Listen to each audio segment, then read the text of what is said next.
Olá, boa tarde, tudo bem?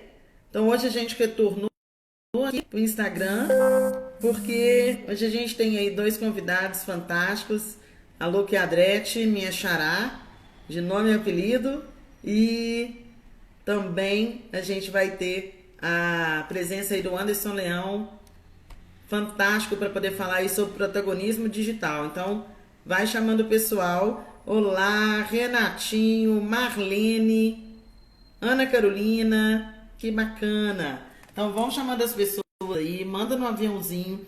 Carol, coloquei um contato aí no grupo de curadoria. Então, se você puder reforçar lá, tá? Colocar o link pra gente lá do Instagram, para o pessoal já poder clicar e já entrar direto. É bem bacana. Ei, Anderson, nosso convidado já está aí hoje para conversar com a gente sobre protagonismo digital. Que legal, que bacana. Gente, vamos chamando as pessoas aí, manda um aviãozinho, manda direct. E hoje a live tá fantástica. Então,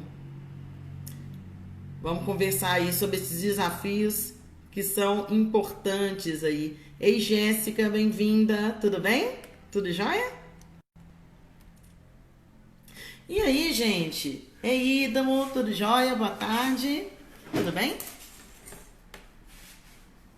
Então, hoje, né, a gente está conversando sobre protagonismo digital e o porquê que é tão importante a gente conversar sobre protagonismo digital. Então, vamos pensar em uma situação do nosso cotidiano. Então, quando uma pessoa não é protagonista, o que ela é? Então, por exemplo, ele não é protagonista de um filme. Então, ele acaba sendo o quê? Ele acaba sendo um coadjuvante, não é isso?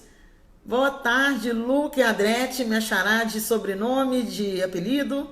E muito obrigada por você estar aqui, uma das nossas convidadas de hoje. Sorida, Michelle Iacomini, obrigada. E aí, gente, por que é tão importante a gente conversar sobre isso? Quando a gente fala em protagonismo, né? E a gente vai falar muito dessa questão hoje, porque ela tem muito a ver com tudo que a gente já conversou anteriormente, né? Então a gente não está conversando sobre gamificação aleatoriamente. Então, esses nossos encontros têm um processo, né? Então a gente começou falando sobre gamificação na educação. Posteriormente, a gente foi falar sobre jogos, então tá tudo muito elencado. Então, se a gente for pensar, por exemplo, num jogo, não adianta fazer um jogo aleatório. Tem que pensar naquelas mecânicas de gamificação que fazem com que as pessoas se engajem, né? E aí, hoje a gente vai falar de protagonismo digital porque tá tudo muito relacionado também com a questão do pensamento computacional, que também é visto lá na BNCC. Então, relembrando, né, esses nossos encontros, eles são... Deixa eu só dar uma fechadinha aqui. Esses nossos encontros, eles são pensados para professor e professora, né, das escolas regulares, para a gente poder fazer esse atendimento aí, nesse momento pandêmico, que pegou todo mundo de surpresa. E o nosso objetivo é possibilitar a ampliação do repertório digital desses profissionais, né? É para as famílias também esse encontro de hoje? Muito, porque a gente vai falar de uma situação que é quando a criança, o jovem, o adolescente fica muito tempo, né, em jogos que não são esses jogos que a gente estava conversando anteriormente, né? A gente estava falando para jogos educacionais e como que isso influencia no protagonismo digital das pessoas. Então, quando a gente fala lá na BNCC, né, que é a Base Nacional Comum Curricular, sobre pensamento computacional, qual que é o objetivo, né, do pensamento computacional? É que a gente consiga resolver problemas com os conhecimentos computacionais que a gente possui, tá?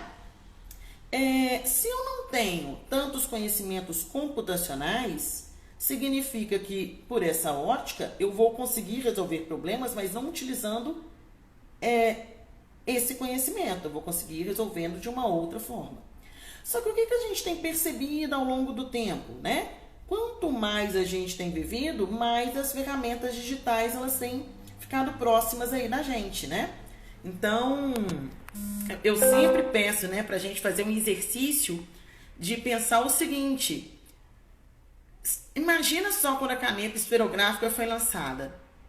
Se a gente falasse para essas pessoas que viveram naquela época que caneta ia ser uma coisa que as pessoas iam perder e que quando alguém roubasse uma caneta isso nem era considerado um roubo na verdade, você acha que as pessoas iam acreditar?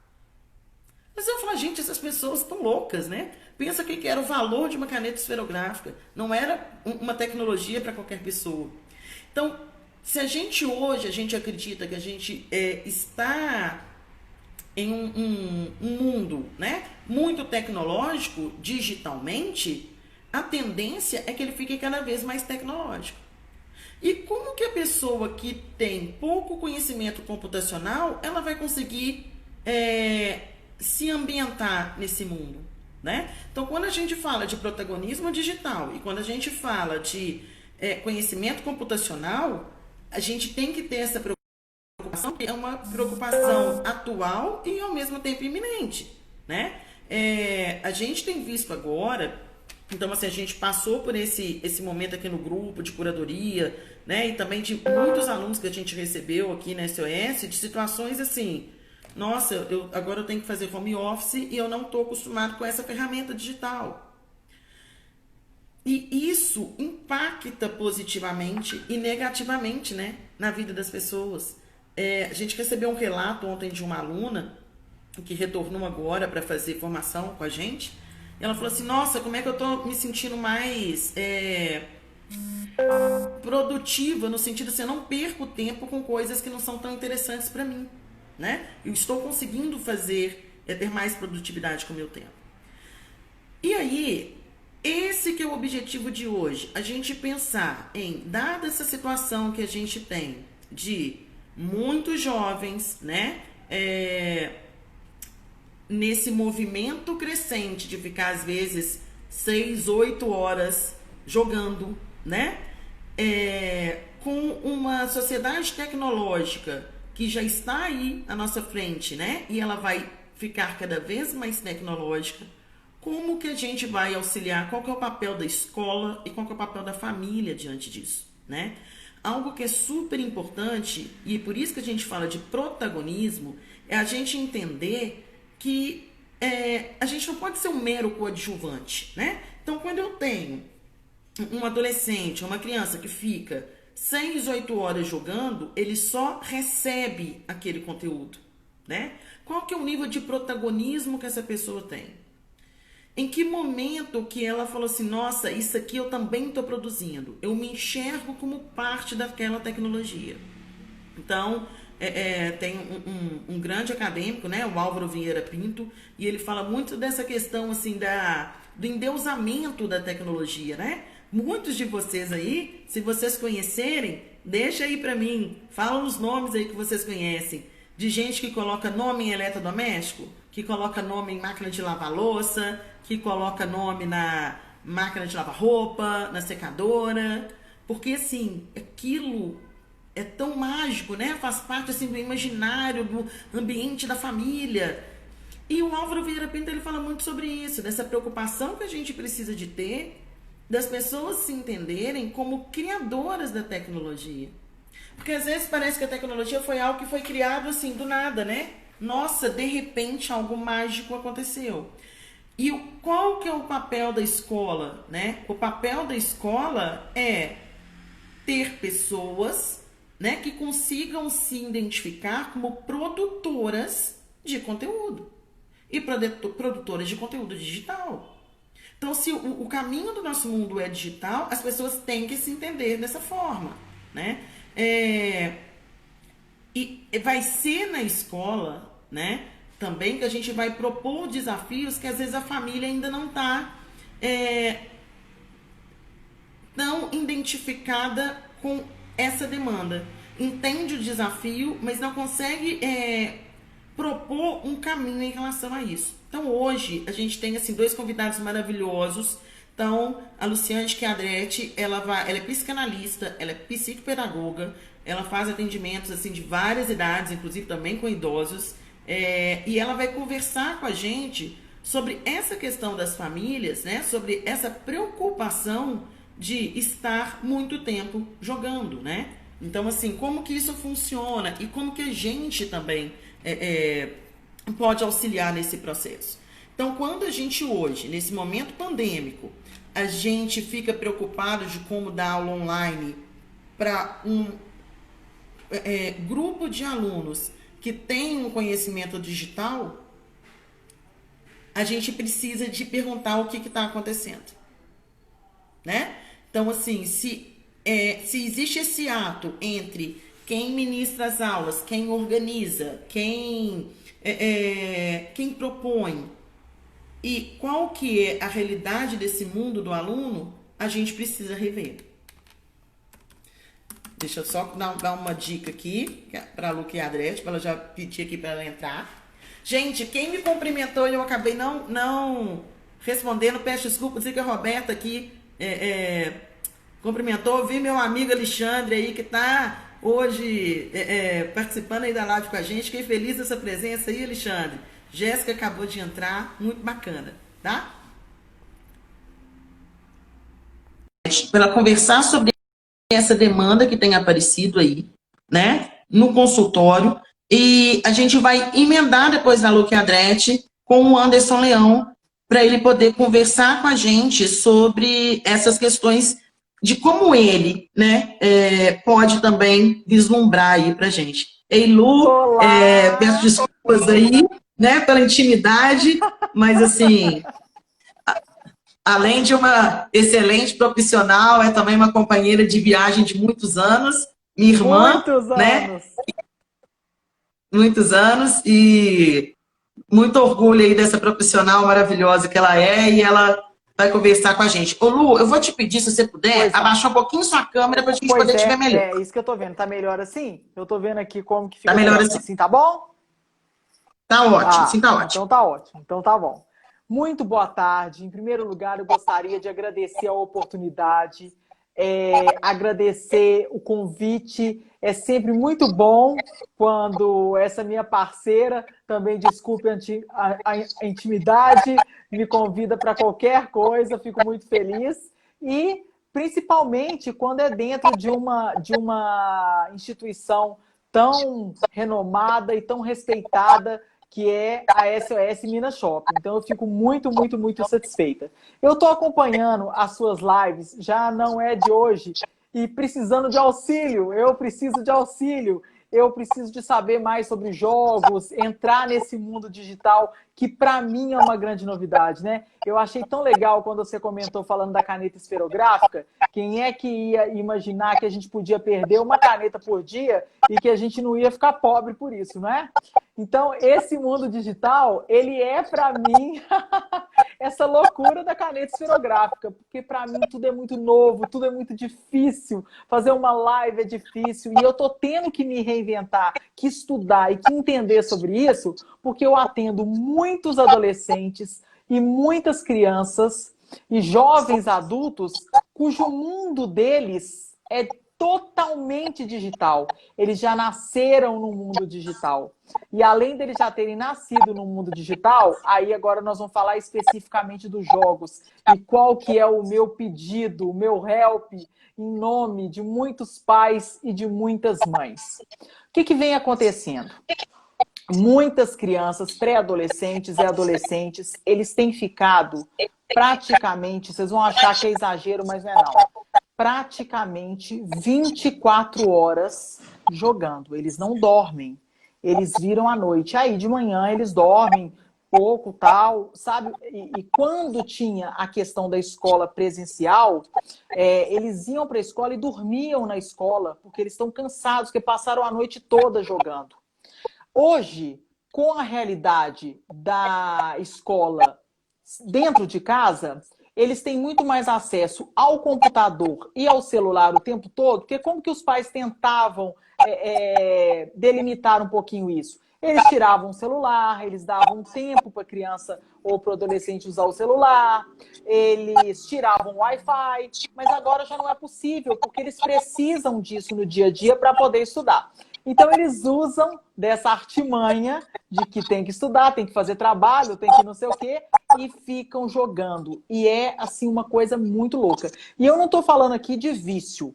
O vício no jogo, né, é como outros vícios e que deve ser tratado de forma individual e que deve ser tratada no consultório 1 a 1. Não é disso que eu estou falando. Eu estou falando dessa compulsão mesmo, essa coisa generalizada. E eu até entendo, quando eu converso com essas crianças, esses pré-adolescentes, esses adolescentes, eles me falam assim, Lu, os meus pais, eles acham que eu tô ali dentro do quarto e que eu não converso com ninguém, eu não faço nada, eu só fico dentro do jogo como se fosse uma coisa... Mas não! Eu estou com meus amigos, eu estou conversando com meus amigos, eu estou trocando ideias com meus amigos, né? Então, se na minha, aí voltando para mim, na minha adolescência, eu conversava com meus amigos, era ali no shopping, era na casa do colega, era na porta de casa, hoje eles conversam através do computador, é a ferramenta que eles têm.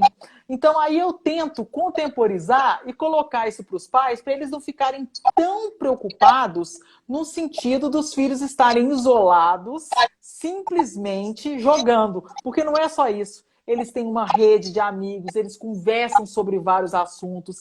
Eu tenho clientes... Se eu estiver falando muito, você pode me interromper, viu, Luciane? Porque eu às vezes, eu disparo. Eu tenho muitos alunos, clientes, adolescentes e pré-adolescentes, e que são tão inteligentes, eles sabem de tudo, eles sabem o que está acontecendo no mundo, eles debatem sobre assuntos polêmicos, e eles conversam disso com os colegas deles. Então, eles não estão alienados dentro de um jogo. Isso eu procuro passar para os pais, para eles ficarem um pouquinho mais tranquilos. Mas também, a gente sabe que passar, vamos colocar, 18, 20 horas na frente de um computador ou na frente de um celular, não pode ser saudável. Não é saudável, não é? Então tem que ter um equilíbrio. E é esse equilíbrio que eu estou buscando para poder levar para as famílias. Sabe? As crianças e os adolescentes, eles não vão voltar a ser como a gente. Eles não vão abandonar o celular e o computador para poder conversar na porta de casa. Eles podem até fazer isso também, porque aí eu vejo assim, alguns relatos de adolescentes que às vezes vão passar o final de semana num sítio, ou que vão para a casa da avó no interior e que experimentam essa novidade, que é conversar cara a cara com os primos e com os colegas e que acham isso um barato. Mas essa é a novidade para eles. O usual é esse todo dia através do computador e através do celular. Então isso não vai mudar. Não tem como a gente voltar atrás no tempo. Agora, e aí? O que a gente faz com isso? Como que a gente vai equilibrar isso? Não é? Para não ser uma coisa maléfica, para trazer benefícios. E eu acredito que é possível, né? E aí eu sei que tem um convidado aí muito legal, que vai... Eu estou esperando ansiosamente me ajudar nisso. Por quê? Porque ele é um adulto, ele é um profissional, uma pessoa bacana demais, porque eu tive o prazer de conhecer, e que ele está dentro dessa questão dos games, não é? E ele sabe essa linguagem da meninada, ele sabe por que isso é tão atrativo, e como que a gente pode trazer esses meninos para fora do jogo também, né? Como que a gente vai atrair para poder conseguir equilibrar isso? Então eu tô muito ansiosa em ouvi-lo. Se alguém tiver alguma pergunta, se você quiser me perguntar alguma coisa, eu estou à disposição, mas a minha questão é justamente essa hoje aqui, e eu fiquei muito feliz com o convite, porque eu estou buscando esse equilíbrio, buscando soluções para crianças, pré-adolescentes e adolescentes que estão vivendo, às vezes, não estou brincando, gente, é uma loucura, 18, 20 horas fechados num quarto, e eles ainda colocam blackout para poder ficar melhor, sei lá, se é iluminação, o que é. Eles ficam num quarto fechado, jogando. E, inclusive, a questão da escola em casa é desculpa, porque eles não fazem atividade da escola, eles não veem as aulas online, aí os pais recebem mensagem pelo celular que os meninos estão devendo atividade, estão tudo. Eles estão jogando, eles realmente estão jogando. Então, é essa questão. Como é que a gente vai tirar os adolescentes e os pré-adolescentes desse mundo delicioso que eles têm, não é? Como é que a gente vai atraí-los para fora desse espaço. E quando eles estão lá, uma coisa muito legal que eu aprendi aí hoje, eu não vou saber repetir a palavra, pensamento computacional. Como que isso pode ser usado, então, também, né, de repente, dentro dos jogos que eles gostam, se é possível trazer algum protagonismo, entende? Isso ser benéfico de alguma forma. Bom, eu mais perguntei do que respondi, né? Trago perguntas. Olha só, a Carolina, ela comentou que isso é uma realidade na casa dela. Ela está comentando que o irmão dela passa 12 horas no quarto, não se alimenta e que isso tem sido uma situação complicada na própria casa. Sim, eles não se alimentam, é isso mesmo, eles não se alimentam. Eu fiquei pasmo outro dia conversando com um adolescente e aí tem uma briga de gerações, olha que loucura, né? Ele é criado pelo avô. E o avô dele já é até bisavô. O avô dele tem 93 anos e ele tem 17. Então, olha como é que é uma briga de gerações aí, né? E o avô, outro dia, coitado, ele teve assim, uma crise de pânico, uma crise assim, de ansiedade, de ver o menino fechado no quarto tanto tempo, sem se alimentar, sabe? E ele impotente, e ele sem ter o que fazer. Então, é uma realidade de muitas famílias. Isso é uma coisa que tem acontecido com muita frequência. E assim, algo que a gente percebe, Luciane, que a gente recebe, né, muitos alunos aqui na escola, às vezes a gente está fazendo atendimento e a família fala assim, não, meu filho sabe tudo de computador, né? Vem com essa fala. Sim. E às vezes, porque ele não passa o dia inteiro no computador e no celular, né? E muitas vezes a gente percebe que passa também uma parte do tempo, mas o protagonismo digital acaba não acontecendo, né? Sim. A pessoa fica sendo um mero espectador. Eu acho que isso é o que mais acontece, porque na verdade eles não sabem nada ou sabem muito pouco quando precisa de fazer alguma coisa, sabe? De repente, assim, ensinar a mãe a usar uma ferramenta, sabe? Alguma coisa assim, ele não sabe. Ele só sabe estar ali jogando, entendeu? Então, realmente não é a quantidade de tempo que se passa na frente de um computador ou de um celular que está trazendo um benefício ou está trazendo conhecimento e aprendizado. Então, muito ali está sendo tempo jogado fora e até saúde. A criança, o adolescente, tal, desses que eu estou falando, eles não tomam mais sol. Não tomam sol. Entende? E eu não estou falando agora que é uma época de pandemia, porque as pessoas estão ficando mais em casa, não. Isso já é há muito tempo que eu tenho ouvido no consultório. Eles não saem, chega final de semana, é uma briga. Os pais convidam para poder almoçar fora, tal. Ou eles não querem ir, ou eles vão emburrados, ou eles vão com o celular e ficam com o celular o tempo todo. Entendeu? Uma coisa assim, medonha, triste, de separação nas famílias, sabe? Aquela coisa de comer ao redor da mesa, de ter horário, isso quase não existe mais. Olha só, a Letícia comentou que o sobrinho dela assiste às aulas, faz o dever, mas, porém, que ele se isolou no quarto por conta dos jogos e tem tido o hábito de não comunicar mais com as outras pessoas. Pois é. Fica só comunicando lá com o digital. Com o digital, né? Pois é, isso não pode ser bom. É claro que, pelo menos, ele tem feito as atividades e ele tem se comunicado no digital. Porque tem pais que se preocupam muito com essa solidão. Acham que eles não têm amigos. Não, eles têm amigos sim. Amigos que são virtuais, que essa é uma realidade da nossa época. Eu sou adulta e tenho amigo virtual, não é? E outra realidade é que é a realidade de amigos que são da escola, primos, que eles conversam ali entre eles. Tudo bem. Mas esse olhar, sabe? Não conversa com as pessoas da família, não conversa com os irmãos, às vezes da mesma idade, de idades próximas, entendeu? Então isso é muito sério, realmente é muito sério. O Alexandre, ele fez um comentário muito legal, e eu conheço o Alexandre, eu sei que ele gosta muito desse assunto, que ele colocou assim: a escola está no século XIX, o professor no século XX e os alunos no XXI. Estou errado? Não está errado, não. Não sei nem se ele está sendo muito benevolente, sabe? Se a gente professor, porque eu também sou professora, se a gente está no século XX, se nós chegamos no século XX, nem sei. Né? Realmente a gente está muito defasado. E é tão interessante isso. É Alexandre o nome dele? Isso. Ô, Alexandre, é tão interessante isso que você falou, que você observa, né? Todo mundo observa. Em filmes, novelas, tudo, de época, seja lá o que for. Aí mostra um consultório médico, teve uma mudança. Mostra um consultório odontológico, teve uma mudança. Mostra uma loja, uma mudança, uma farmácia. Mostra a escola, é igualzinho. A escola é igualzinha. Às vezes mudou a cor do quadro. Mas quem está, por exemplo, porque eu costumo ver muito as coisas de jovens, né? Que eu quero estar por dentro. Mas quem, por exemplo, está assistindo a Malhação, essa temporada, que é uma temporada antiga, que está repetindo, que ganhou até o Grammy, é uma produção muito bem feita. A escola pública tem uma escola particular, top, e uma escola pública. A escola pública é quadro verde, giz. Tá me entendendo? A biblioteca não tem nada modernizado, não tem um computador na biblioteca.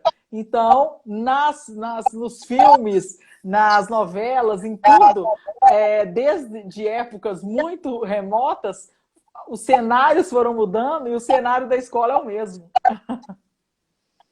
E assim, a Marlene, ela falou uma coisa assim, nossa, mais pura verdade que eu acabei de ouvir. Parabéns para vocês. E aí, Marlene, eu te falo, parabéns para vocês que estão aqui nos presenteando com o tempo de vocês para a gente conversar sobre isso. Porque quando a gente conversa sobre entender, né?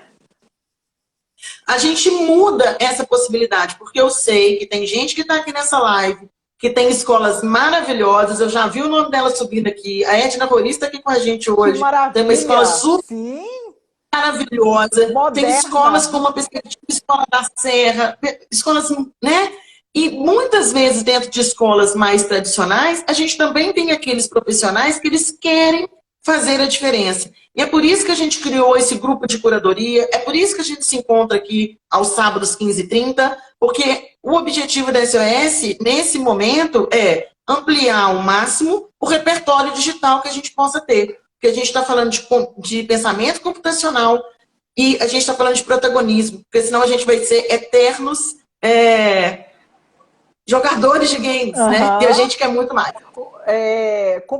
Complementando o que o Alexandre falou, o que você falou agora de outras pessoas aí, realmente a escola pode estar no século XIX, os professores no século XX, os alunos no século XXI, mas nós, não é por querer não, a gente quer acompanhar esses alunos aqui, a gente quer vir para o século XXI, e é por isso que a gente está aqui agora, é por isso que a gente estuda tanto, por isso que a gente pesquisa, por isso que a gente conversa, entendeu? A gente quer acompanhar, a gente não achou ainda o caminho, não é? O caminho é difícil, mas a gente quer acompanhar esses alunos e estar à frente mesmo, né? E trazer benefícios para os alunos e, consequentemente, para as famílias. Porque o aluno, é tão bonito isso, né? O aluno, ele chega em casa e ele leva para casa aquele aprendizado da escola e aquilo ali contagia todo mundo. Então, a gente quer vir para o século XXI, sim. Olha que legal. A Alexandra falou que a gente saiu da idade média, fomos para a idade mídia e que agora, né, e que há muito tempo a média já não resolve mais, né? A média acabou. já era, nada de médio. Isso mesmo, muito bom, muito bom. E tem que valorizar o indivíduo. Isso. Muito bacana aí. Obrigada, Alexandra, pela participação. Luciane, muito obrigada, tá? Eu sei que você é uma profissional que está sempre com a gente aqui na SOS, dando apoio os colaboradores. Né? Já foi aí aluna de professores que a gente tem aqui, né? Então, só te agradecer, né, por esse seu tempo aqui com a gente e fica na live, porque o Anderson Leão, que é também, né, já pode ir entrando aí, viu, Anderson? Já pode pedir aí para participar, porque ele vai falar sobre aquilo que você comentou. Então, dado esse cenário, existe receita de bolo, gente? De forma alguma. Mas existem caminhos, né? Quem dera. Mas existem caminhos e, assim, por que a gente insiste tanto nessa questão de se encontrar, de ter um grupo de curadoria? Então, se você conhece aí professores e professoras, convidem para o grupo, né? A Luciane está fazendo parte do grupo, às vezes ela fala, não consegui fazer determinada coisa, me procura no privado. Vira e mexe eu preciso, porque eu sou daqueles lá que não tenho essa...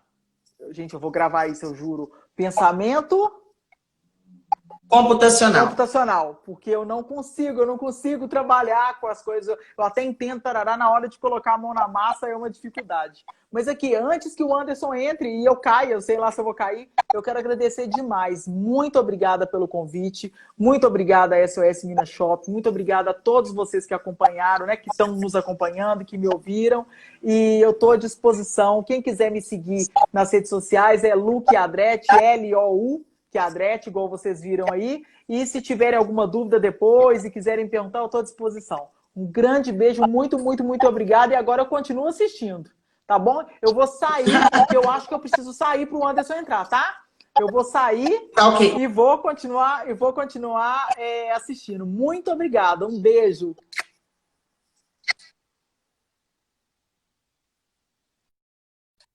Gente, então assim, esse, né, o objetivo da gente chamar a Luciane de hoje foi para a gente conversar sobre essa questão, então, clinicamente, como que isso afeta, né?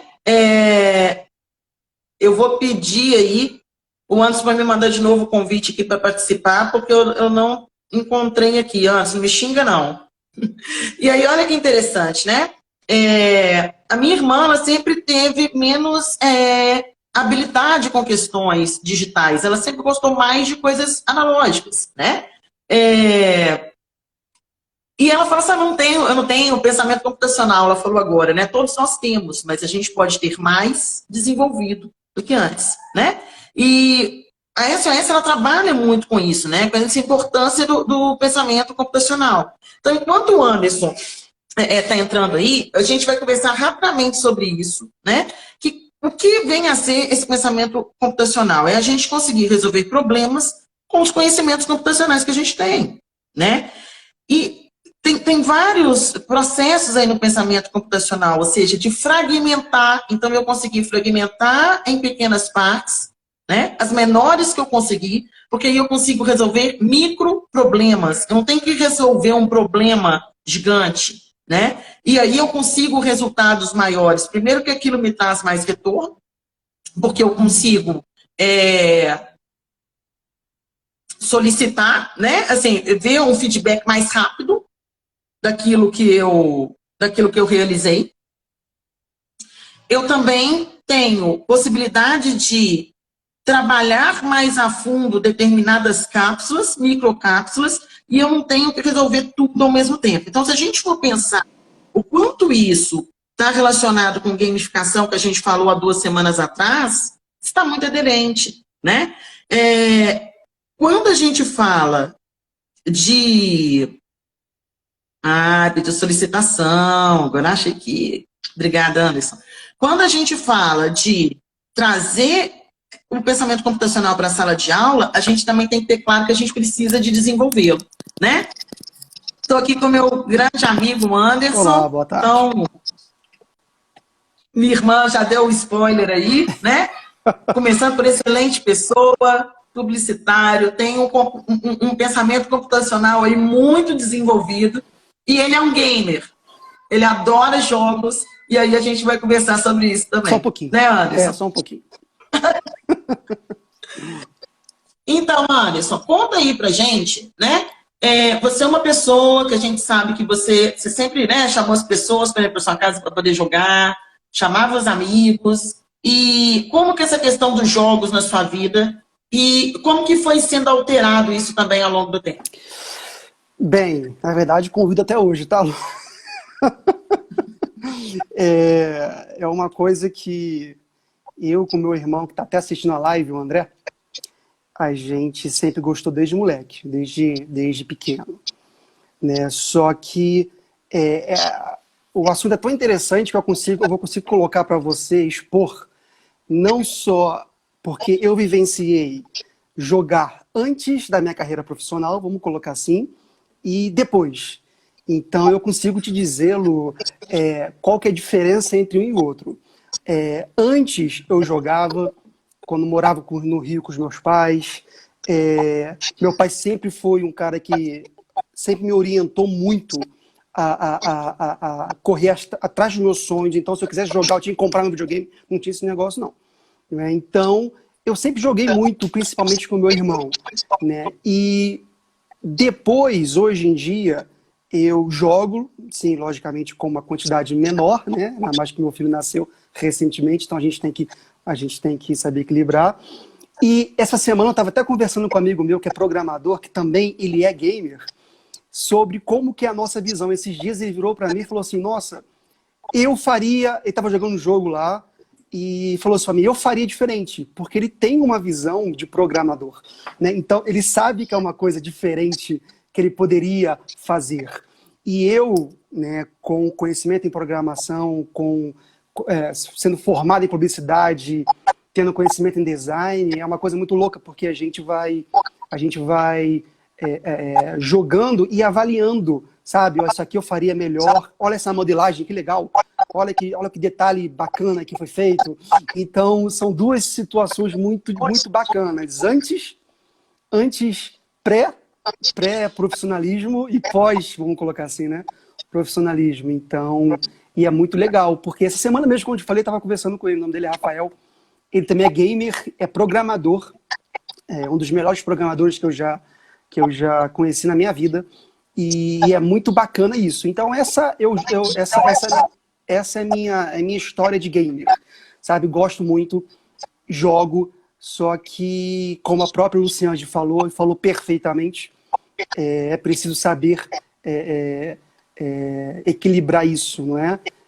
A gente não deixa... Hoje eu estou com 36 anos, não deixo de sair com os amigos, não deixo de jogar, não deixo de ter um filho, não deixo de fazer absolutamente nada, né? Então, essa é a minha pequena e resumida história de jogador, de gamer. A minha irmã colocou assim, agora há protagonismo, né? É, exatamente. Nos jogos, né? Sim. E assim, Ana, quando você está lá jogando, né, que eu acho que isso é legal, porque assim, você está numa outra fase, e é legal a gente, porque às vezes a família, a escola, tenta chegar próximo desse aluno aí, e tem uma dificuldade muito grande, porque ele não responde muitas vezes, né? Essa questão que outras pessoas comentaram, a própria Letícia comentou, do aluno, do sobrinho não se comunicar tanto. Então, eu acho que a grande dificuldade da família e da escola é entender o que se passa na cabeça da pessoa, né? E você tá aí com um pé em cada canoa, né? Você está transitando. Como que é essa sensação, assim? O que faz a pessoa ficar 10, 12 horas, ficar sem comer, ficar sem conversar com a família, com os amigos fisicamente? O que é isso? O que passa na cabeça? O que motiva? Eu nunca fiquei 12 horas jogando assim, sem parar. Nunca deixei de me alimentar. Mas eu vou responder essa pergunta, Lu, contando o que aconteceu comigo, né? O meu pai sempre foi um cara muito regrado, né? Então tinha regras. É hora disso para isso, hora para isso, para isso. Então, se era para estudar, você tem que estudar. Se você vai jogar, você vai jogar depois. Então teve muita regra em cima disso, né? E é até legal esse assunto, porque meu filho nasceu tem 4 meses, e eu tenho certeza que eu vou motivar ele a jogar. Isso é fato, não é? Eu vou querer que ele jogue comigo, não é? Então a gente vai ter que levar de uma forma com que existam regras e que precise saber a hora de cada um, não é? O que faz um adolescente ficar 12 horas, uma coisa que eu posso dizer é que quando a gente está jogando, a gente está literalmente naquele mundo, a gente esquece completamente tudo que está ao redor. Então, muitas das vezes eu jogo, às vezes para desestressar, então às vezes a gente teve um dia muito pesado, a gente teve uma correria muito grande, eu vou lá para o meu videogame e quando eu estou jogando, eu literalmente esqueço completamente de tudo ao meu redor naquelas meia hora que eu estou jogando, naqueles 20 minutos, naquela 1 hora, enfim. Né? Então, é uma forma de entretenimento que prende muito o jovem. Tanto que a gente sabe que o games é um entretenimento que dos que mais cresce hoje no mundo. Não é? Existe muito investimento em empresas para criar consoles, empresas para criar aplicativo de celular, então, porque sabe que aquilo é um entretenimento que prende a pessoa, que prende o adolescente, né? Então, ele simplesmente, tenho certeza absoluta, isso com certeza, que ele literalmente, ele foge talvez dos problemas dele, sabe? E ele ali, ele não está tendo problema nenhum, simplesmente ele está querendo alcançar, sabe? E futuramente ele vai entender que aquele objetivo que ele está lá jogando, querendo passar de fase, querendo conquistar, vai ser automaticamente, ele vai ver isso na vida profissional dele. Porque da mesma forma que ele está lá correndo, querendo passar de fase no videogame, ele vai querer criar um algoritmo, criar um script ou o que for de um programa de computador que ele vai ter que fazer, de um aplicativo que ele precisa desenvolver. Então são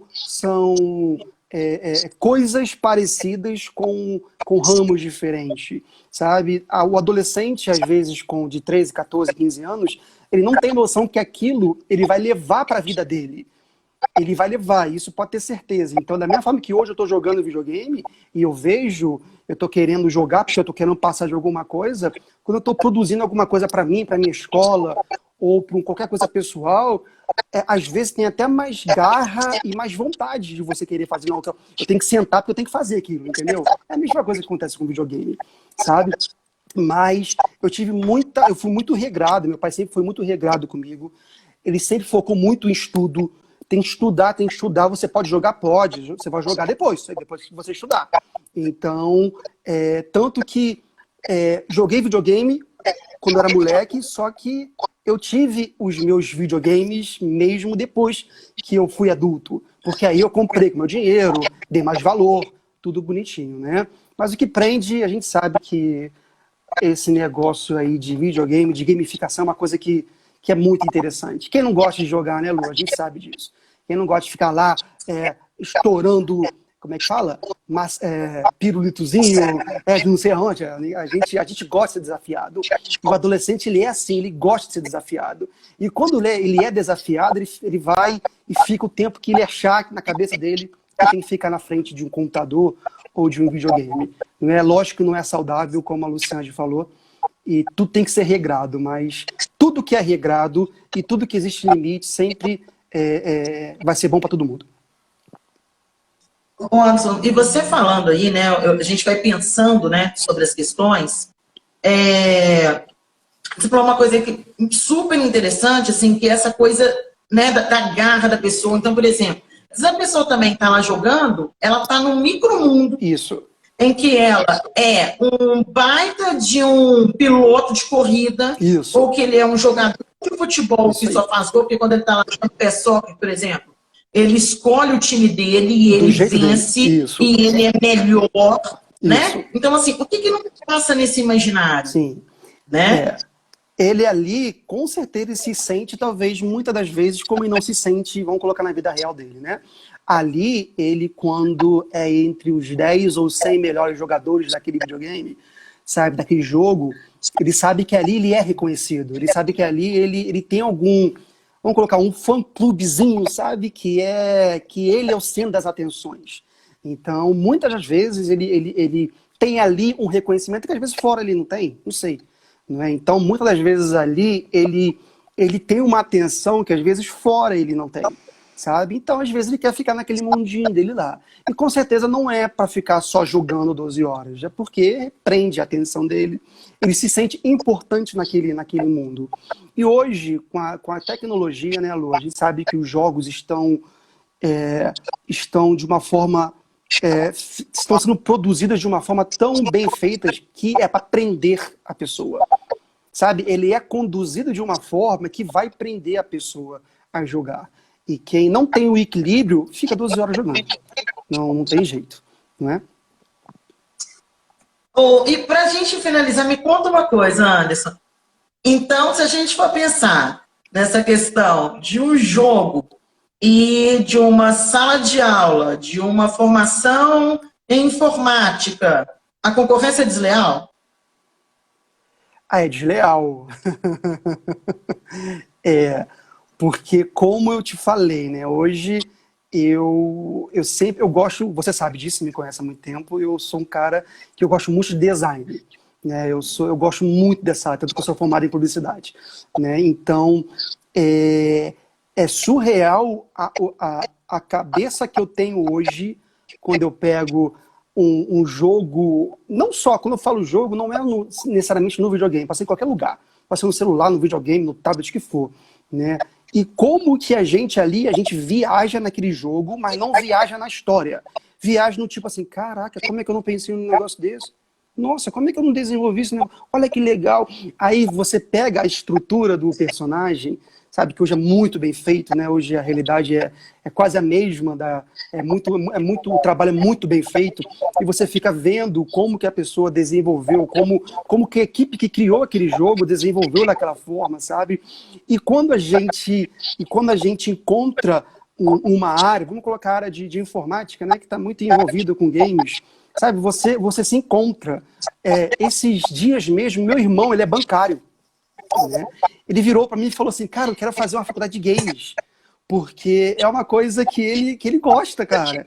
E é uma coisa, assim, que tem que ser regrada, mas a gente pode entender que é uma coisa que é uma das profissões do futuro, a tendência é crescer. Então, vamos, talvez, unir o útil ao agradável, sabe? Porque, da mesma forma que tem eu, que tenho uma escola, jogo, meu irmão que é bancário, joga, um amigo nosso de infância, Rafael, ele é programador e joga, nosso amigo também, outro bancário, joga, eu tenho um amigo que é professor de física, joga, então a gente tem que entender que dá para fazer tudo, né? E você consegue acertar de diversas maneiras.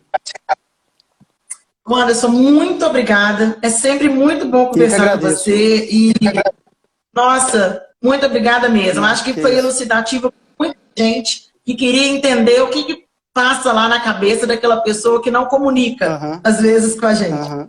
Eu que agradeço. Obrigado, viu? Muito obrigada, Anderson. Excelente. Tá? A Alexandra, ela fez um comentário aqui, deixa eu tentar voltar aqui. Ela falou sobre pertencimento. Sempre querendo, né, ter nosso lugar no mundo, e por isso que a gente conversou de gamificação antes da gente falar de jogos na educação e antes da gente falar de protagonismo digital, porque a gente está competindo, gente, com indústria pesada, com a indústria que pensa elementos de jogos, que pensam em pertencimento, em perda, rejeição, storytelling. Então, quando a gente fala de protagonismo digital, a gente tem que trazer à baila esses desafios que a gente tem. Então, quando a gente fala de propor uma educação que seja uma educação para o mundo do trabalho, eu não estou falando aqui de mercado de trabalho, estou falando do mundo do trabalho, com todos os desafios que estão junto do mundo do trabalho, não é só o trabalhar, não é só ter tecnicamente conhecimento, mas como lidar com todo esse conjunto, a gente precisa de pensar sobre esse cenário. Então, essa é uma deixa para o nosso próximo encontro, que a gente vai continuar falando de protagonismo digital e pensamento computacional, em como que a gente pode, tanto via escola quanto via família, proporcionar que a gente crie essa mesma sensação de desafio, de pertencimento, de ganho, com um desenvolvimento computacional muito mais saudável. Então, no próximo encontro, a gente vai falar sobre desenvolvimento tecnológico, sobre programação, sobre protagonismo aí dos jovens, né? E como que podem ser criadas coisas fantásticas e a gente deixar muito mais saudável esse contato digital aí. Então, a gente vai trazer todos esses elementos de emoção de uma outra forma. Tá? Então, esse é o nosso primeiro momento. Eu agradeço muito a quem participou. Então, quando a gente vê o Anderson falando da programação, como é que eu vou fazer aquele código virar um programa, a gente vai desenvolvendo o pensamento computacional para que as pessoas consigam fragmentar, para que elas consigam pensar numa hipótese, numa resolução de problemas. Então, tudo isso que aparece, sabe, que engaja tanto no jogo, a gente também consegue oferecer de uma maneira muito mais saudável. Então, vamos trazer esse aluno da gente aí para o protagonismo digital. Muito obrigada por todo mundo que esteve aqui com a gente. Muito obrigada por todo professor e toda professora que está fazendo aí um investimento para estar mais próximo desse aluno aí, nessas demandas digitais que eles possuem, né? Então, às vezes, para a gente pode não ser importante uma determinada questão, mas para o nosso aluno E quando a gente fala que aquilo não dá certo, que aquilo não é bom, que bom era no meu tempo, a gente acaba se afastando. Então a gente vai juntos aí construir essa caminhada de proximidade com muita orientação, tá bom? Muito obrigada. Manda aí, curte a nossa página, tá? Manda para as pessoas depois poderem assistir, quem não assistiu ainda. Eu vou falar todo mundo aqui no próximo sábado. Ok? Um abraço, tudo de bom, até sábado que vem.